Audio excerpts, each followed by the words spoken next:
आकाशवाणी भोपाल से प्रस्तुत है शहडोल जिले की चिट्ठी। आलेख अरविंद पांडे, वाचन स्वर दीपा सिंह। मानसून की वर्षा के साथ ही शहडोल जिले में चारों तरफ हरियाली नजर आने लगी है। वहीं किसान कृषि कार्य में जुटे हुए हैं। इस श्रावण महीने के दौरान जिले के शिव मंदिरों में श्रद्धालु भगवान शिव की पूजा अर्चना कर रहे हैं। वहीं रक्षाबंधन का त्योहार भी आते देखकर बाजारों में रौनक बढ़ गई है। दूसरी ओर जिले में आजादी का अमृत महोत्सव भी मनाया जा रहा है। स्वतंत्रता आंदोलन में योगदान को लेकर विभिन्न गतिविधियां आयोजित की जा रही हैं। साथ ही शासन स्तर पर स्वतंत्रता दिवस मनाने की तैयारियां भी हो रही हैं। वर्ष 2020-21 में जब स्वतंत्रता के लिए आंदोलन चरम पर था, तब शहडोल जिले के बुढ़ार में नवयुवकों की एक टोली ने गांधी टोपी का खूब प्रचार किया था। इसके बाद यहां स्वतंत्रता आंदोलन के प्रति ऐसी जागरूकता आई कि कई लोग आंदोलन में शामिल होकर आजादी की लड़ाई में अपना योगदान दिया। फिदा वतन जो हो आदमी दिलेर है वो, जो ये नहीं तो फकत हड्डियों का ढेर है वो। जिले की बुढ़ार बस्ती की बीच सत्याग्रहियों की स्मृति में स्थापित शिलालेख पर लिखा यह संदेश स्वतंत्रता संग्राम सेनानियों के देश प्रेम की भावना और उनकी दिलेरी की याद दिलाता है। स्वतंत्रता आंदोलन की जागरूकता ऐसी फैली कि यहाँ सुहागपुर के इलाकेदार करण सिंह को अपनी गद्दी छोड़नी पड़ गई थी। वो अंग्रेजों के विरोध में संघर्ष करने जंगल में रहने लगे और वहां संगठन बनाकर अपना विद्रोह का संचालन किया।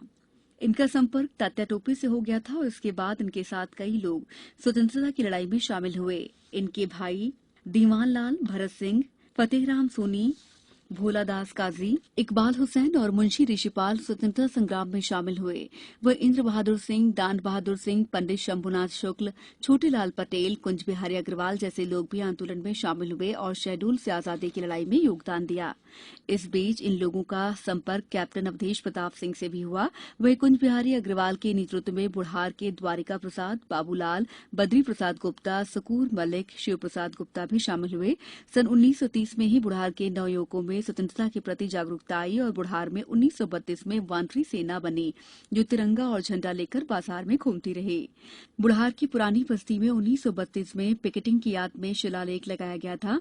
पिकेटिंग ने 2 मई 1932 को विदेशी माल के विरोध में गिरफ्तारी दी थी और जेल गए थे। उनके योगदान को यादगार बनाने के लिए शिलालेख बनाया गया और उसके बाद स्वाधीनता आंदोलन के प्रति यहाँ ऐसी जागरूकता आई कि कई लोग मैदान में उतरे और अंग्रेजों से लोहा लिया।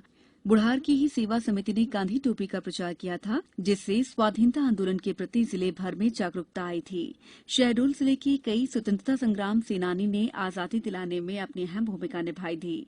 एकमात्र जिंदा बचे स्वतंत्रता संग्राम सेनानी रज्जब अली भी बीते वर्ष इस दुनिया से रुखसत हो गए। रज्जब अली ने विवाह नहीं किया था, लिहाजा उनके परिवार में केवल भतीजे और उनका परिवार बचा है। जब तक वे जीवित रहे, जिला प्रशासन हर 15 अगस्त और 26 जनवरी पर उन्हें सम्मानित करता रहा है। शहडोल में आयोजित होने वाले स्वतंत्रता दिवस कार्यक्रम में इस बार स्कूली बच्चे शामिल नहीं होंगे। साथ ही झांकियों का प्रदर्शन भी नहीं होगा। कलेक्टर सत्येंद्र सिंह की अध्यक्षता में आयोजित बैठक में निर्णय लिया गया है कि जिला पुलिस बल और सशस्त्र बल के जवान कार्यक्रम में शामिल होंगे। स्वतंत्रता संग्राम सेनानी सहित अन्य सेनानियों के घर जाकर उन्हें सम्मानित किया जाएगा। मुख्य समारोह सहित शासकीय भवनों और संस्थाओं में कोविड-19 दिशा निर्देशों का पालन करते हुए ध्वजारोहण किया जाएगा। सभी शासकीय भवनों को आकर्षक ढंग से सजाया जाएगा और रोशनी की जाएगी। आम नागरिकों से स्वतंत्रता दिवस अपने घरों में ही मनाने की अपील की जाएगी। पिछले पखवाड़े शहडोल जिले में मानसून की अच्छी वर्षा हुई। भू अभिलेख कार्यालय से मिली जानकारी के अनुसार जिले में अभी तक 566.5 मिलीमीटर औसत वर्षा दर्ज की गई है। जिले की चिट्ठी समाप्त हुई।